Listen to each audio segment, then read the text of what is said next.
Your Minnesota Vikings rounded out their coaching staff on Tuesday as they announced the hiring of 5 new coaches to the staff, putting things together. Yeah, I love it when a plan comes together.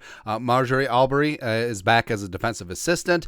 He spent a year in scouting, which is awesome. Previously, he had been with the Vikings for 2 years, coaching 6 total in the league. Thad Bogardus, which is an awesome name, by the way, assistant inside linebackers coach. Last year, he was outside linebackers coach with the Rams, had some overlap with Kevin O'Connell in L.A. Delman Gibson is in as assistant special teams coach, and for Ben Kotwicka, who got the Broncos special teams coordinator gig. Pat Hill is in as assistant defensive line coach. Now, this is not Pat Hill from Fresno State, where they won a ton of games. But also that Pat Hill was like 70. But there's a new guy, had a decade in coaching recently with LSU. So there you go. And then Michael Hutchings is in as assistant defensive backs coach.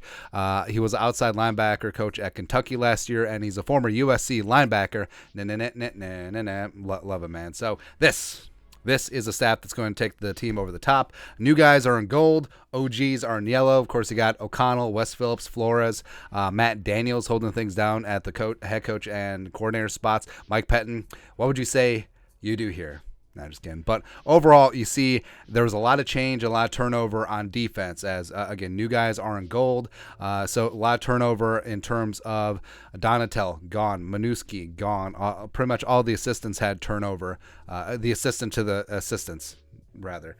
Offensively, I mean, other than Draw Johnson leaving, that's really about it. And Grant Udinsky is in there. And basically, they're just running it back with the same names as last season, which I have no problem with.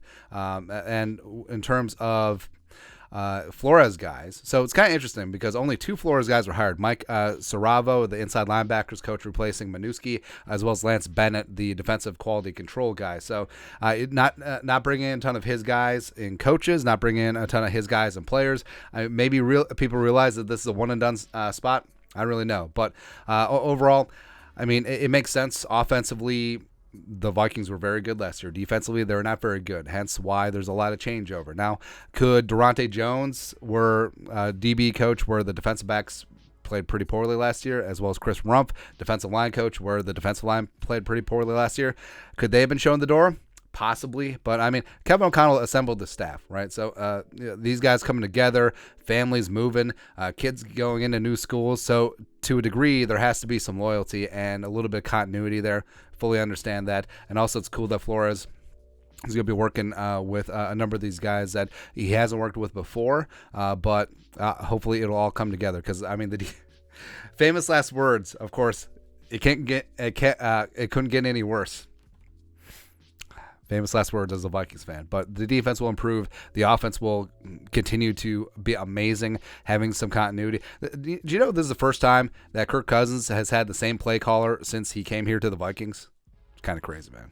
Kind of crazy. But your thoughts are thoughts. Vikings have rounded out their 2023 coaching staff with 5 new hires. Let us know your thoughts and our thoughts in the comment section below. Subscribe for daily Vikings takes. Once put the work, put a little something in the Venmo. But till next time, Skull Production Value.